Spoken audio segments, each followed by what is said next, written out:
Hello बच्चों। आज हम लोग chapter 11 direct and inverse proportion start करेंगे। ओके। तो इसमें हम लोग क्या क्या करेंगे बच्चों? इसमें हमें सिर्फ दो ही चीज़ें कवर करनी है, एक डायरेक्ट प्रोपोर्शन और एक इनडायरेक्ट प्रोपोर्शन। ओके। तो आज हम डायरेक्ट प्रोपोर्शन करेंगे बच्चों, एंड देन हम नेक्स्ट वीडियो में इनवर्स प्रोपोर्शन कवर करेंगे। ओके।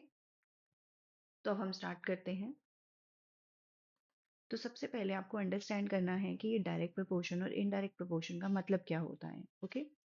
अब आपकी रियल लाइफ में ऐसे डे टू डे लाइफ में बहुत सारी ऐसी चीजें होती हैं जिसमें एक क्वांटिटी को अगर आप इंक्रीज करते हो तो दूसरी क्वांटिटी भी इंक्रीज हो जाती है, या आप एक को डिक्रीज करते हो तो दूसरी डिक्रीज हो जाती है, या आप एक को इंक्रीज करते हो दूसरी डिक्रीज हो जाती है। तो इसका क्या मतलब है? ओके। तो मैंने यहाँ पे कुछ एग्जांपल्स लिए हैं, एक एक करके मैं आपको एक्सप्लेन करती हूँ।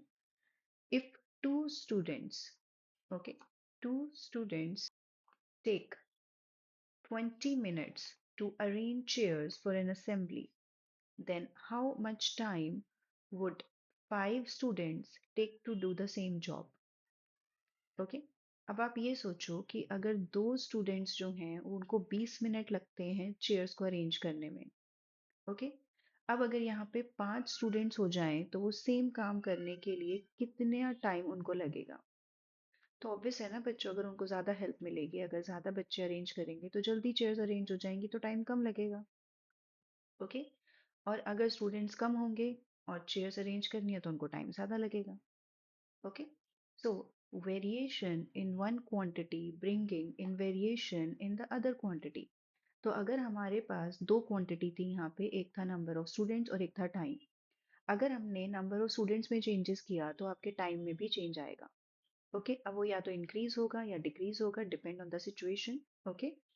अब यहाँ पर if the number of articles purchased increases the total cost also increases. Obvious है बच्चों, आप मार्केट में पेन लेने गए। ओके।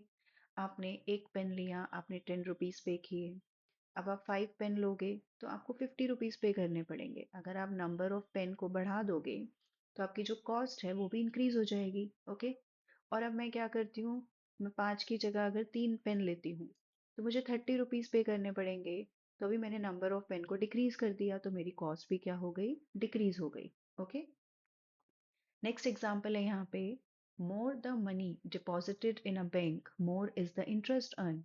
ओके बच्चों, अगर आप अपने बैंक अकाउंट में, सपोज आपका बैंक अकाउंट है, उसमें अगर आप मनी डिपॉजिट करते हो तो अगर आप ज़्यादा मनी डिपॉजिट करोगे तो आपका क्या होगा, इंटरेस्ट ज़्यादा होगा। अगर आप कम मनी डिपॉजिट करोगे तो इंटरेस्ट भी कम होगा।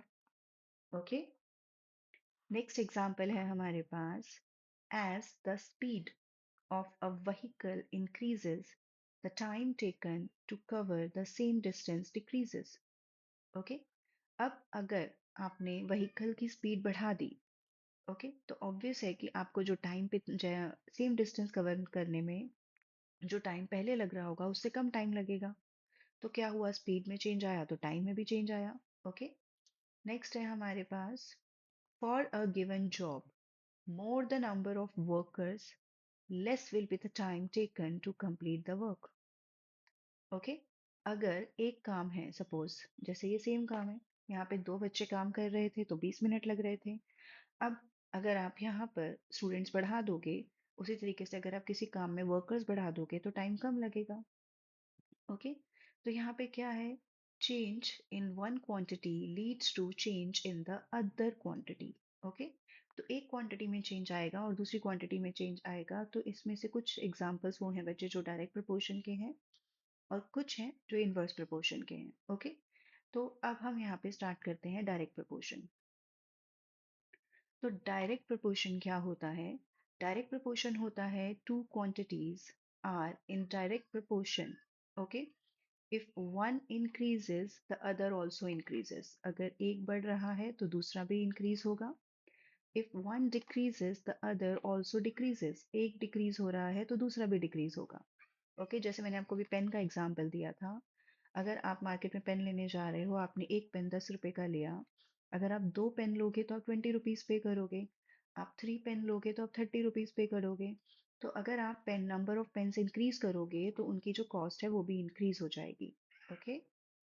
So two quantities x and y are said to be in direct proportion if they increase decrease together in such a manner that the ratio of their corresponding values remain constant. Okay, मतलब कि अगर कोई दो quantities हैं x और y ले रहे हैं हम यहाँ पर, अगर वो दोनों एक साथ इंक्रीज होती हैं या दोनों एक साथ डिक्रीज होती हैं but with the same rate, okay, with the in such a manner the ratio of their corresponding value remains constant. Okay, तो वो जो कांस्टेंट वैल्यू है वो हमेशा सेम आती है तो हम बोलते हैं कि डायरेक्ट प्रोपोर्शन है. ओके, जैसे आप यहाँ पर देखो, आप हर बार क्या करोगे, इसको 10 से इंक्रीज करोगे. ओके, अगर यहाँ पर आपने एक इंक्रीज किया तो आपको यहाँ पर भी 10 इंक्रीज करना पड़ेगा. ओके, यहाँ पर आपने एक इंक्रीज किया तो यहाँ पे भी आपको 10 इंक्रीज करना पड़ेगा. तो हर बार जो रेशियो है, देखो एक क्वांटिटी है हमारे पास नंबर ऑफ पेन, एक क्वांटिटी है हमारे पास उसका कॉस्ट, फिर number of pen, number of cost, number of pen, number of cost. तो आप ये देख रहे हो, आप जितनी बार भी इसको रिड्यूस करोगे ये तीनों रेशियो सेम है. ये देखो ये कितना है 1/10, ये भी कितना है 1/10. तो रेशियो हर बार सेम रहती है. ओके, और अगर रेशियो हर बार सेम रहती है x ओवर y की, ये है x और ये है y, x हो गया नंबर ऑफ पेन और y हो गया कॉस्ट. तो अगर ये रेशियो हमेशा सेम रहती है तो जो होता है हमारे पास उसको क्या होता है, डायरेक्ट प्रोपोर्शन. ओके, तो आपको ये ध्यान रखना है, अगर x over y is equal to some constant, okay, k जो कि पॉजिटिव नंबर होना चाहिए, so we say that x and y are said to vary directly. Okay, अब यहाँ पे हमने क्या लिखा है, in such a case y1 y2 are the values of y corresponding to the values of x1 x2 और of x respectively.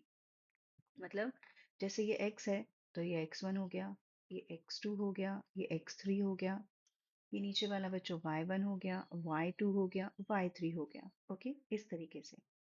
अब जो हमने ये प्रपोर्शन लिखा है हम उसको इस तरीके से भी लिख सकते हैं. When two quantities x and y are in direct proportion or vary directly, they are also written as this. This is a symbol of a proportion. Okay? So हम इसको x proportion, x is direct proportion to y, ये direct proportion का symbol है. Okay? और हम इसको ऐसे भी लिख सकते हैं y is direct proportion to x, क्योंकि अगर x upon y ratio same है तो y अपॉन x भी रेशो क्या होगी बच्चों, सेम होगी. तो ये होता है डायरेक्ट प्रोपोर्शन. ओके, अब हम कुछ आगे क्वेश्चंस करेंगे. यहाँ पर एक एग्जांपल है हमारे पास, if the cost of 1 kg of sugar is 36 then what will be the cost of 3 kg sugar. तो ये तो बहुत ही सिंपल है बच्चों, पर मैं आपको यहाँ पे देखो, 1 kg का कॉस्ट अगर 36 है, 3 kg का निकालना है, इसको 3 से मल्टीप्लाई किया तो इसको भी 3 से मल्टीप्लाई कर देंगे, मतलब 108. ओके, बट हमें इसको शो कैसे करना है, आप यहाँ पर एक टेबल बना लोगे जिसमें आप एक x ले लो और एक y ले लो. x क्या हो गया बच्चों, क्वांटिटी ऑफ शुगर ले लेते हैं. ओके,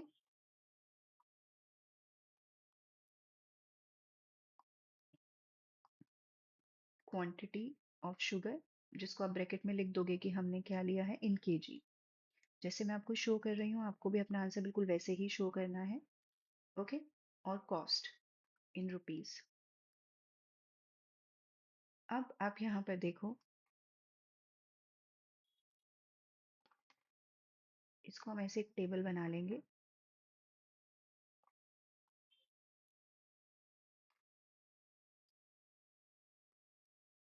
ओके, अब यहाँ पर आपको क्या बोला गया है, 1 kg. ओके, यानी 1 kg, सो शुगर कितना है, कॉस्ट 36, तो 3 kg है तो ये निकालना है आपको. तो ये होता है बच्चों y, ये होगा आपका y2, क्योंकि इसको हम ले लेंगे y1, ये हो जाएगा x1 और x2. ओके, अब बिकॉज अगर आप कॉस्ट को इंक्रीज करोगे, मतलब क्वांटिटी को इंक्रीज करोगे तो कॉस्ट इंक्रीज होगी. तो this is the case of direct proportion. तो यहाँ पे क्या मतलब होता है, x अपॉन वाई किसके इक्वल होता है, k के. तो यहाँ पे आप क्या लिखोगे, 1/36 इक्वल्स टू 3/y2. अब आप इसको सॉल्व कर दो, क्रॉस मल्टीप्लाई कर दो, 36 × 3 तो कितना आया, 108. मतलब 3 kg शुगर का जो कॉस्ट होगा वो होगा 108. ओके, ऐसे ही बहुत सारे एग्जाम्पल्स हैं बच्चों, कॉस्ट और क्वांटिटी का हो गया है, और अभी मैंने पेन का एग्जाम्पल दिया. ओके, सो बहुत सारे ऐसे एग्जांपल्स हैं। अब हम आगे करते हैं। Let the consumption of petrol be x liters and the corresponding distance traveled by y kilometer. Now complete the following table. Okay. So consumption of petrol वो क्या है, यहाँ पे लीटर में दे रखा है x हमें। ओके, ये सारी x की वैल्यूज है। मतलब ये 4 लीटर कंज्यूम हुआ है, 8 litre, 12 litre, 15 litre, 20 litre, 25 litre. तो जब हमने 4 लीटर का पेट्रोल जो है कंज्यूम किया तो कितना डिस्टेंस कवर हुआ, 60। ओके, यहाँ पर भी हमें दे रखा है 12/180, मतलब जब हमने 12 लीटर का डिस्टेंस कवर किया तो हमारा पेट्रोल सॉरी डिस्टेंस कितना हुआ, 12 लीटर का पेट्रोल अगर हमने कंज्यूम किया तो हमने 180 किलोमीटर का डिस्टेंस कवर किया। ओके, तो अब हम यहाँ पे देख सकते हो आप कि ये रेशो सेम है। देखो 4 × 3 12, 60 × 3 180। इसका मतलब यहाँ पे रेशो सेम है। दूसरा, अगर आपका जो डिस्टेंस बढ़ता जाएगा तो पेट्रोल का कंजम्पशन भी बढ़ता जाएगा। तो ये कौन सा केस हुआ बच्चों, डायरेक्ट केस का। ओके, यानी डायरेक्ट प्रपोर्शन का। अब इसको हमने कैसे करना है, आप इसको ले लो y2, क्योंकि ये y1, ये y2, ये y3 और ये हो गया y4, y5 और y6। क्योंकि डायरेक्ट प्रोपोर्शन का केस है तो आपको क्या लगाना है, x/y = k। ओके, सो सबसे, और हर बार आपको एक ही रेशो के इक्वल लेना है, हर बार हम इसको फर्स्ट के इक्वल लेंगे। ओके, कुछ भी आप फाइंड आउट करो, फर्स्ट के इक्वल रखोगे। 4/60 is equals to 8/y2। Okay, तो y2 क्या आएगा बच्चों, क्रॉस मल्टीप्लाई कर दो, 8 × 60 और 4 को नीचे ले आओ तो ये कितना आएगा, 15। और अब सॉल्व कर दो, 120। ओके, तो आपके पास y2 का वैल्यू आ गया। ऐसे ही हम बाकी वैल्यूज निकालेंगे और हर बार आप हमेशा फर्स्ट वाले के इक्वल रखोगे। ओके, सो देखो सेकंड वाला, मैं अभी भी इसको सेकंड फर्स्ट वाले के इक्वल रखूंगी, 4/60, और अब मैं निकालूंगी ये वाला 15/y4। ओके, सो ये y4 कितना आएगा, 15 × 60/4, 4 × 15, तो y4 कितना आएगा बच्चों, 225।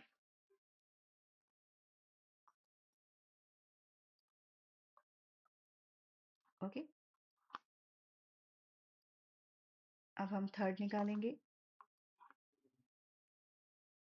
थर्ड कितना है बच्चों, यहाँ पे थर्ड है हमारे पास अगेन 4/60 लेंगे हम। हर बार फर्स्ट वाले प्रोपोर्शन के इक्वल रखते जाओ, 20/y5।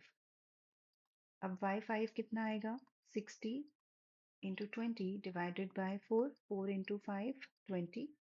सो y5 कितना आएगा बच्चों, 300। ओके, नेक्स्ट निकालेंगे। नेक्स्ट भी हमारा क्या है, 4/60, 25y6, 25 × 60, 4। ओके, तो ये कितना आएगा, 4 × 15। अब 25 × 15 को आप मल्टीप्लाई कर दो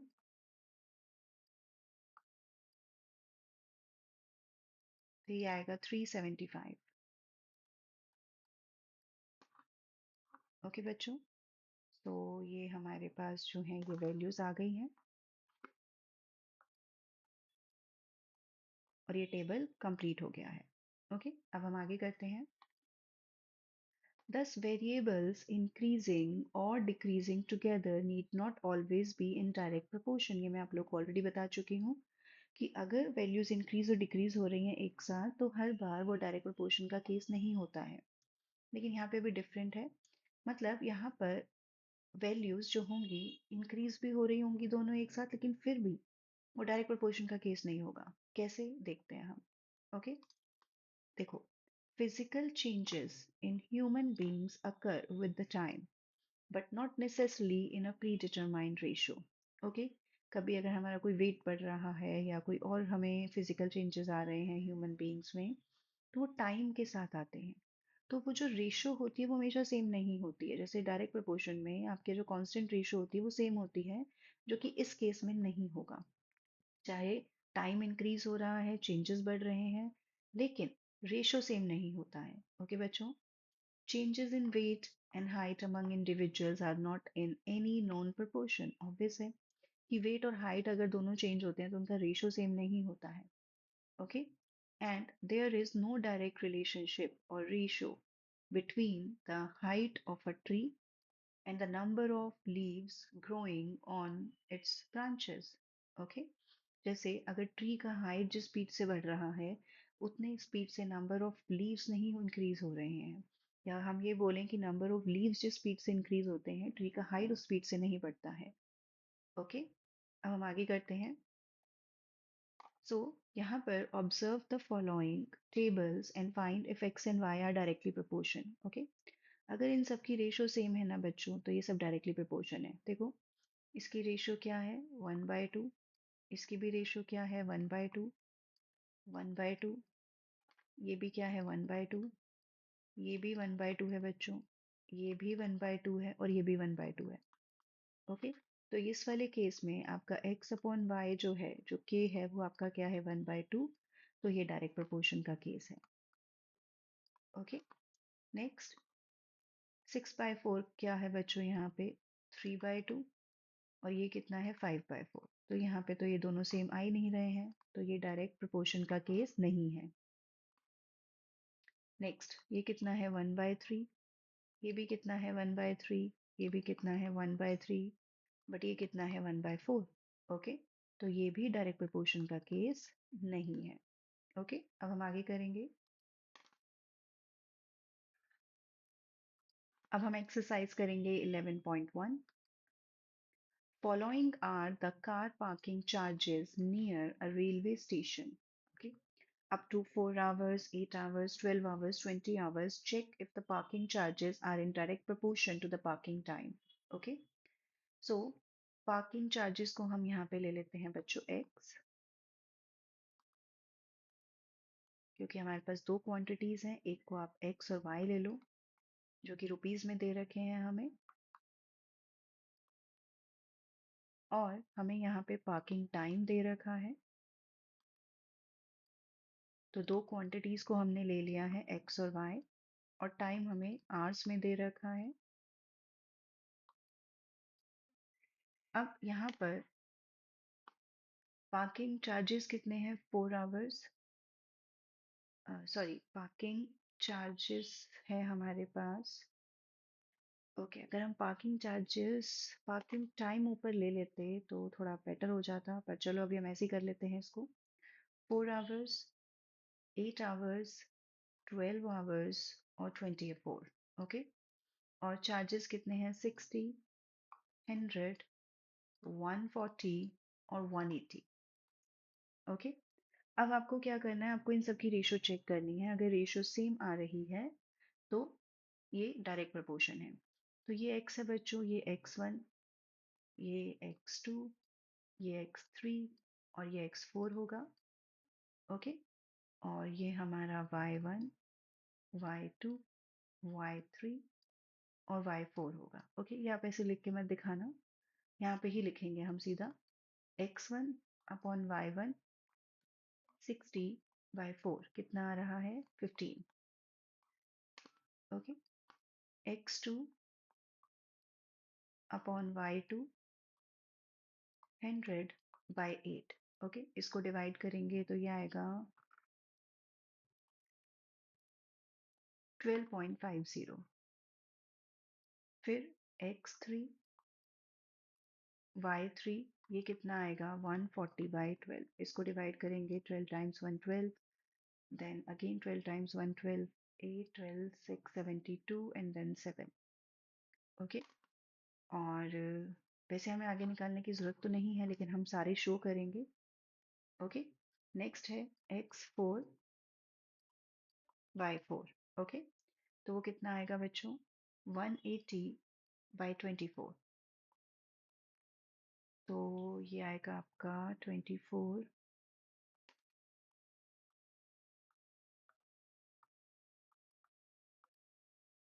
168, सो 12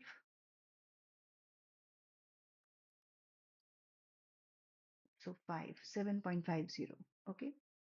तो आप लोग देख सकते हो बच्चों कि ये कितना आ रहा है 15, ये कितना आ रहा है 12.50, ये कितना आ रहा है 11.67 और ये कितना आ रहा है 7.50। तो चारों की ही रेशियो डिफरेंट है, तो ये डायरेक्ट प्रोपोर्शन का केस नहीं है। तो हम क्या लिख देंगे, parking charges are not in direct proportion to the parking time. Okay, next करेंगे। A mixture of paint is prepared by mixing 1 part of red pigment with 8 part of base. Okay. In the following table, find the parts of base that needs to be added. Okay. मतलब हम red pigment को बच्चों यहाँ पे ले लेते हैं x और बेस को ले लेते हैं y। ओके, आपको सारी x की वैल्यूज दे रखी हैं, ये रेड पिगमेंट जितना हमने मिक्स किया है, आपको बेस कितना मिक्स करना है वो बताना है। ओके, तो ऑब्वियसली अगर आप यहाँ पर रेड पिगमेंट ज़्यादा चाहते हो तो आपको बेस भी ज़्यादा उसमें ऐड करना पड़ेगा। तो यहाँ पे हम क्या लिखेंगे, this is a case of direct proportion. Her question में आपको इस तरीके से लिख के दिखाना है कि वो कौन सा केस है, उसके बाद ही आप उस क्वेश्चन को सॉल्व करोगे। Okay, so this is a case of direct proportion. Direct proportion में हम क्या करते हैं, x upon y equals to k. बस अब आपको फर्स्ट वाला प्रोपोर्शन ले लेना है 1/8। ये जो मिसिंग वैल्यूज हैं इनको हम नाम दे दो, ये हो गया y2, y3, y4 और y5। ओके, सो 1/8 इक्वल है 4/y2। क्रॉस मल्टीप्लाई कर दो बच्चों, y2 आ जाएगा 32। ओके, देन हमारे पास, अब मैंने आपको बताया आपको हर बार इस पहले वाले प्रोपोर्शन के इक्वल ही सबको रखना है। ओके, अब हमारे पास है 1/8 equals to 7/y3। So y3 आएगा कितना, 8 टाइम्स 7, क्रॉस मल्टीप्लाई कर दो, ये हो जाएगा आपका y3 56। फिर 1/8 इक्वल होगा 12/y4। y4 कितना होगा बच्चों, 12 इंटू 8 96। ओके, अब हमारा नेक्स्ट आएगा 1/8 इक्वल्स टू 20/y5। y5 कितना होगा बच्चों, 80 into 8 into 20। Okay, y5 equals to 160। अब ये सारी वैल्यूज हमारे पास आ गई हैं जो मिसिंग थी, y2, y3, y4 and y5। Okay बच्चों, नेक्स्ट करेंगे। In question 2 above, if one part of red pigment requires 75 ml of base, okay, so how much red pigment should be mixed with 1800 ml of base? तो ये question था पीछे आपका, तो ये मैंने टेबल यहाँ पे ले लिया है, लेकिन अभी हम यहाँ पे नया टेबल बनाएंगे। हमको क्या क्या चाहिए बच्चों, पार्ट्स ऑफ, ओके इसी में मैं ऐड कर देती हूँ यहाँ पर। ओके, मैं बना देती हूँ ताकि आप लोग कंफ्यूज ना हो जाओ। ओके, इसके लिए आपको अलग से टेबल बनानी है। ओके, ये वाली टेबल आपको यूज नहीं करनी है। आप यहाँ पे एक टेबल बनाओगे क्योंकि यहाँ पे सिर्फ दो ही चीजें हमें लेनी है, parts of red pigment and parts of base. Okay, क्योंकि यहाँ पे बेस जो है अभी आपको ml में दे रखा है, तो वो हम यहाँ पे मेंशन कर देंगे। एक को आप x ले लोगे यहाँ पे ऐसे, और एक को y ले लोगे, और जो जो वैल्यूज दे रखी हैं वो यहाँ पे लिखोगे आप। अगर 1 part ऑफ रेड पिगमेंट है तो 75 ml बेस है, तो आपको यहाँ पे ये 1800 ml दे रखा है, ये मिसिंग निकालना है, इसको आप x2 ले लोगे। ओके, इस तरीके से आप टेबल बना लोगे। इसको आप पूरा बॉक्स में लिख के दिखा सकते हो बच्चों टेबल बना के। अब यहाँ पे आप मेंशन करोगे this is a case of direct proportion. ये मैंने आपको बता दिया है, हर क्वेश्चन में आपको मेंशन करना है आगे। अभी आगे मैं नहीं लिखूंगी, लेकिन आपको हर क्वेश्चन में लिखना है। ओके, और ये क्या बनेगा, x upon y equals to k. अब आपके पास 1 है ओवर 75, x टू 1800। ओके, अब आप इसको सॉल्व कर दो, क्रॉस मल्टीप्लाई करो, 1800 ऊपर ले जाओ और 75 नीचे ले आओ। अब इसको सॉल्व कर दो, 5 से कर दो। ओके, डायरेक्ट भी कर सकते हो, 75 इंटू 2 150 जाएगा, पर मैं आपको 5 से करके दिखाती हूँ। 5 into 1 then 5 into 5, then 5 into 3 and 6, तो यहाँ पे आएगा 24। ओके, अगर 1800 ml बेस होगा तो 24 रेड पिगमेंट का पार्ट हमें लेना पड़ेगा। ओके, नेक्स्ट करेंगे। A machine in a soft drink factory fills 840 bottles in 6 hours. How many bottles will it fill in 5 hours? Okay. आपको ऐसे क्वेश्चंस में हमेशा पहले दो आइडेंटिटीज ले लेनी है, एक एक्स और वाई, और फिर एक टेबल बना देना है बच्चों। So a machine in a soft drink factory fill 840 bottles in 6 hours. तो आपको टाइम दे रखा है और आपको क्या दे रखा है, नंबर ऑफ बॉटल्स। तो हमने यहाँ पर ले लिया नंबर ऑफ बॉटल्स, पहले वो लिखा है तो मैंने पहले वो ले लिया। आप कुछ भी एक्स को ले सकते हो और किसी को भी आप वाई ले सकते हो। Okay, number of bottles and time. तो यहाँ पे नंबर ऑफ बॉटल्स लिए हैं मैंने x, टाइम लिया है मैंने y, जो कि टाइम हमारे पास है इन आवर्स। ओके, अब आपको क्या दे रखा है कि 840 बॉटल्स 6 आवर्स में फिल होती हैं। सो हाउ मेनी बॉटल्स, यानी x2 आपको निकालना है जो कि 5 आवर्स में फिल होंगी। ओके, तो अगर 840 बॉटल 6 आवर्स में फिल होती हैं तो ऑब्वियस अगर टाइम कम लग रहा है तो हम कम बॉटल्स फिल कर रहे हैं। ओके, सो ये कौन सा केस हो गया बच्चों, डायरेक्ट प्रोपोर्शन का। सो पहले आप लिख दोगे this is a case of direct proportion.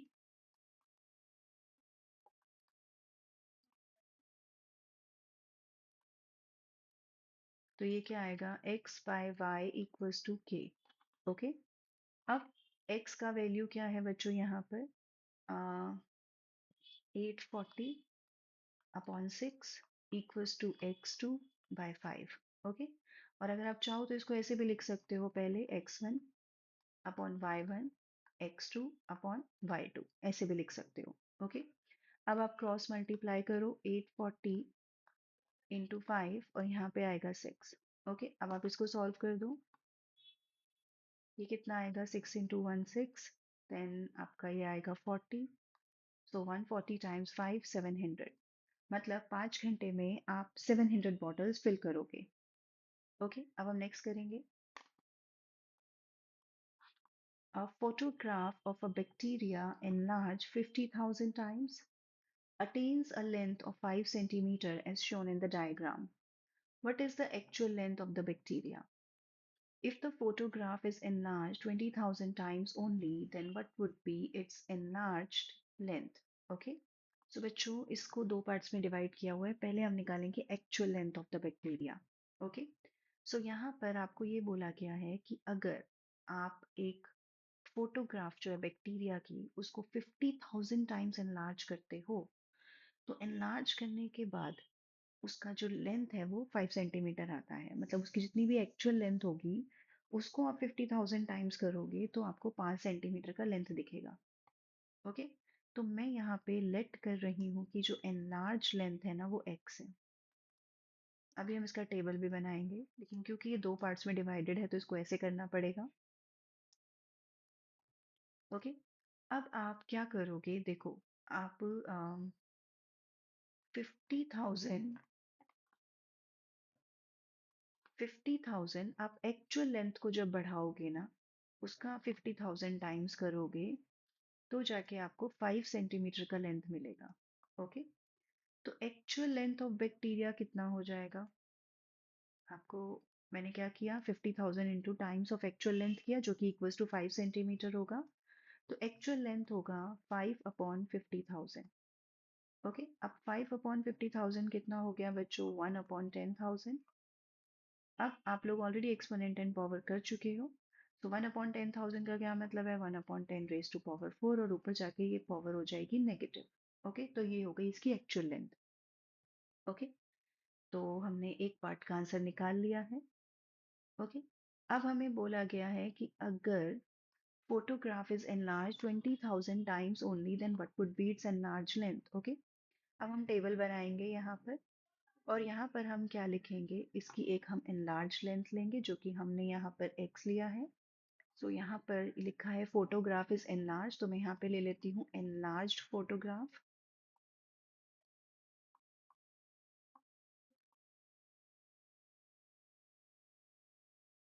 और यहाँ पे मैं ले रही हूँ enlarged लेंथ। ओके, तो एक को हम x लेंगे, एक को y। तो ऑब्वियस है हमारा enlarged लेंथ क्या है बच्चों, x है। तो मैं इसको थोड़ा सा यहाँ पे चेंज कर देती हूँ। यहाँ पे मैं पहले लेंथ लिख देती हूँ बच्चों, ताकि मैं पहले ऊपर x लिख दूँ। और यहाँ पे हम ले लेते हैं फोटोग्राफ। ओके, अब ये है हमारा x, क्योंकि हमने ऑलरेडी इसको x लिया हुआ है, और ये है हमारा y। ओके, अब जो एनलार्ज लेंथ है वो हमारे को सेंटीमीटर में दे रखा है।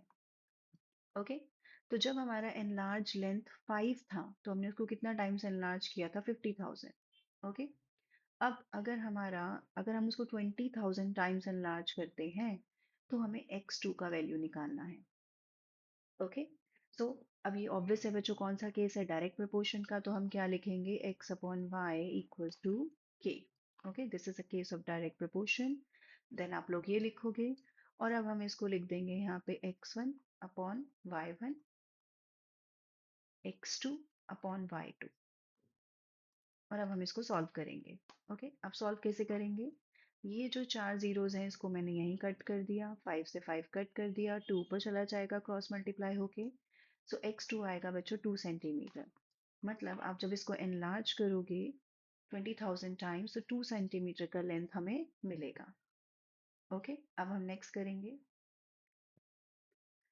इन model of ship the mast is 9 centimetre high. Okay, while the mast of the actual ship is 12-meter high. If the length of one ship is 28 meter, how long is the model ship? Okay बच्चों, सो यहाँ पर ये होती है मस्त। Okay, अगर हमारे पास एक शिप का मॉडल है, उसमें अगर हमने इसको 9 सेंटीमीटर लिया है, तो एक्चुअल में इसकी लेंथ जो होती है वो 12 मीटर होती है। और अगर जो शिप की लेंथ है वो 28 मीटर है, तो मॉडल शिप की लेंथ कितनी होनी चाहिए। ओके, तो इसका टेबल बनाते हैं बच्चों। यहाँ पर मैं ले रही हूँ हाइट ऑफ मस्ट। ओके, यहाँ पर मैं ले रही हूँ लेंथ ऑफ शिप। ओके, यहाँ पर हम ले रहे हैं मॉडल शिप और एक्चुअल शिप। ओके, इस तरीके से थोड़ा सा हमें इसका टेबल बनाना पड़ेगा, ताकि आप अच्छे से इसको शो कर पाओ। अब जो मॉडल शिप है, ओके, अब हमें ऐसे दिखाना है। और हाइट ऑफ मस्ट और मॉडल शिप, ओके, मतलब जो आपका मॉडल शिप है उसका मस्त का हाइट कितना है, 9 सेंटीमीटर। ओके, और एक्चुअल शिप का मस्त ऑफ हाइट कितना है, 12 मीटर। मॉडल शिप का लेंथ हमें यहाँ पे निकालना है, और हमें एक्चुअल शिप का दे रखा है 28 मीटर। ओके, अब इसको हमने x ले लिया और इसको y ले लिया। ऑब्वियसली ये डायरेक्ट प्रोपोर्शन का केस है, क्योंकि अगर एक भी वैल्यू बढ़ेगी तो लेंथ ऑफ शिप भी बढ़ेगा। ओके, तो आप क्या लिखोगे, this is a case of direct proportion. Then आप लोग लिखोगे x by y equals to k। फिर उसके बाद हम क्या करते हैं, इसको हम ले लेते हैं x2। तो हमें पता है हमें क्या करना है, x1 upon y1 equals to x2 upon y2। Okay, अब यहाँ पे आएगा 9 सेंटीमीटर, 12 मीटर। यहाँ पे हम यूनिट इस तरीके से लिख रहे हैं बच्चों, देखो ये मीटर की यूनिट्स हैं, एक्चुअल शिप की और सेंटीमीटर की हैं। तो अपने आप जब आप इसको सॉल्व करोगे ना, आपका आंसर सेंटीमीटर में ही आएगा। ओके, इस चीज़ का आपको ध्यान रखना है। ओके, क्योंकि हम आंसर कौन सा निकाल रहे हैं, शिप का, जो कि मॉडल शिप की लेंथ होगी वो सेंटीमीटर में होगी। ये मीटर से मीटर अपने आप कट जाएगा, तो आंसर आएगा आपका सेंटीमीटर में। अब ये आएगा बच्चों 3 × 3 9, 3 × 4 12, 4 × 7 28, क्रॉस मल्टीप्लाई कर दो, 7 × 3, तो ये कितना आएगा, 21 सेंटीमीटर। ओके, तो ये इसका आंसर है। Next, suppose 2 kg of sugar contains 9 into 10 raised to power 6 crystals. How many sugar crystals are there in 5 kg of sugar and 1.2 kg of sugar? तो यहाँ पर मैं इसका टेबल बना रही हूँ, जिसमें मैं लिखूंगी क्वांटिटी ऑफ शुगर, जिसको हम क्या लेंगे बच्चों, इन केजी। देन हम लेंगे number of crystals.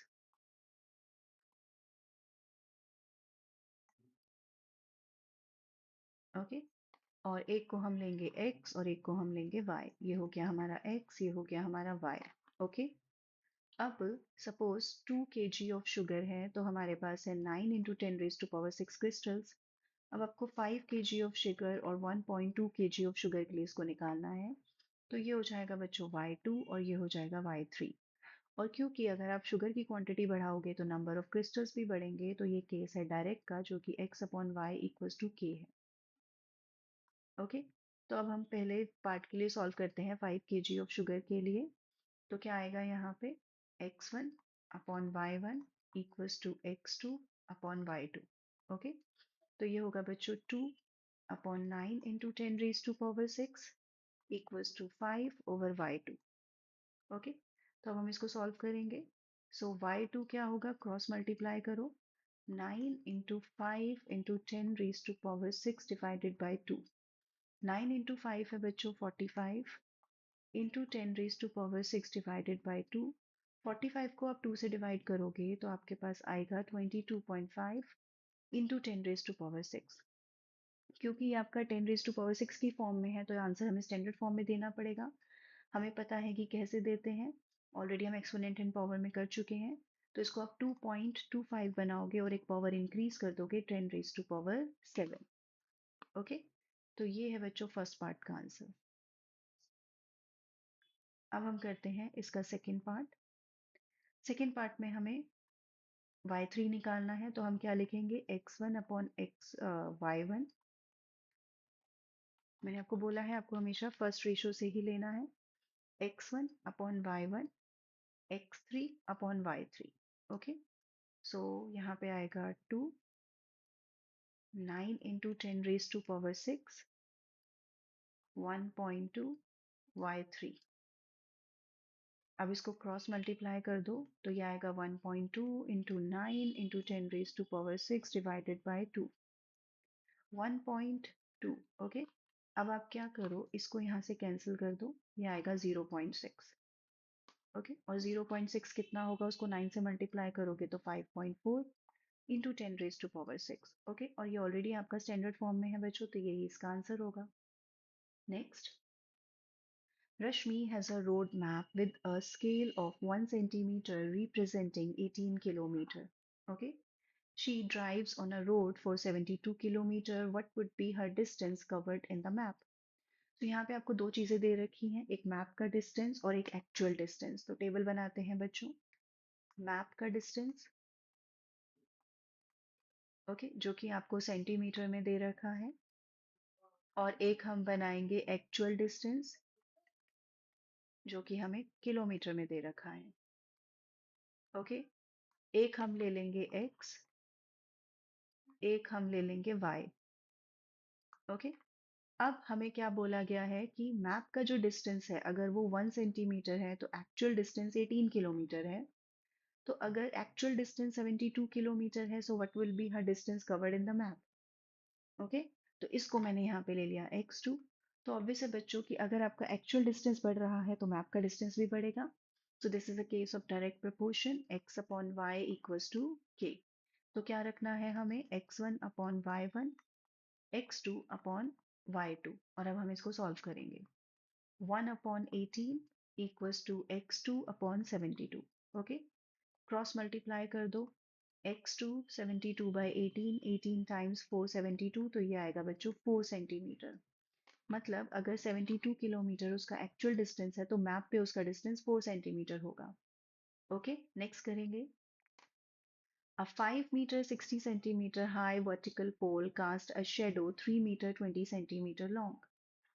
Find at the same time the length of the shadow cast by another pole 10 meter 50 centimeter high and the height of a pole which cast a shadow 5 meter long. तो यहाँ पर भी बच्चों दो चीजें दे रखी हैं, एक हाइट ऑफ अ पोल और एक लेंथ ऑफ शेडो। तो यहाँ पे मैं टेबल बना रही हूँ, height of a pole, okay, और लेंथ ऑफ शेडो। अब यहाँ पर आपको कुछ चीजें मीटर में दे रखी हैं, कुछ चीजें सेंटीमीटर में, और मीटर और सेंटीमीटर में। तो हम क्या करेंगे, हम सबको सेंटीमीटर में कर लेते हैं। 1 मीटर होता है बच्चों 100 सेंटीमीटर। तो 5 मीटर 60 सेंटीमीटर कितना होगा, 560 सेंटीमीटर, क्योंकि 500 + 60 560 सेंटीमीटर। ओके, फिर 3 मीटर 20 सेंटीमीटर कितना होगा, 300 + 20 यानी 320 सेंटीमीटर। 10 मीटर 50 सेंटीमीटर कितना होगा? 1000 + 50, क्योंकि 1 मीटर 100 सेंटीमीटर है, तो 10 मीटर मतलब 1000। तो ये होगा आपका 1050 सेंटीमीटर। ओके। अब हम यहाँ पे सबको सेंटीमीटर में ले लेते हैं। एक को हम x ले लेंगे, एक को y ले लेंगे। ओके। अब आपको बोला गया है 5 metre 60 centimetre high vertical pole, मतलब 560 सेंटीमीटर अगर उसकी हाइट है, तो उसकी शेडो की लेंथ है 320 centimetre. The find at the same time the length of the shadow cast by another pole. अगर एक और पोल है जिसकी हाइट है 1050 सेंटीमीटर, तो आपको उसका लेंथ ऑफ शेडो निकालना है। अब अगर आपको पोल का हाइट निकालना है, अगर उसका जो शेडो है वो 5 मीटर यानी 500 सेंटीमीटर होगा। ओके। 5 मीटर का मतलब क्या होगा? 500 सेंटीमीटर लॉन्ग। तो ऑब्वियस है बच्चों, अगर पोल का हाइट इंक्रीज होगा तो शेडो भी इंक्रीज होगा। तो ये जो कौन सा केस हो गया? डायरेक्ट प्रोपोर्शन, यानी x/y equals to k। Okay. तो अब हम करते हैं यहाँ पर फर्स्ट पार्ट के लिए करेंगे पहले सॉल्व। x1/x2 इक्वल होगा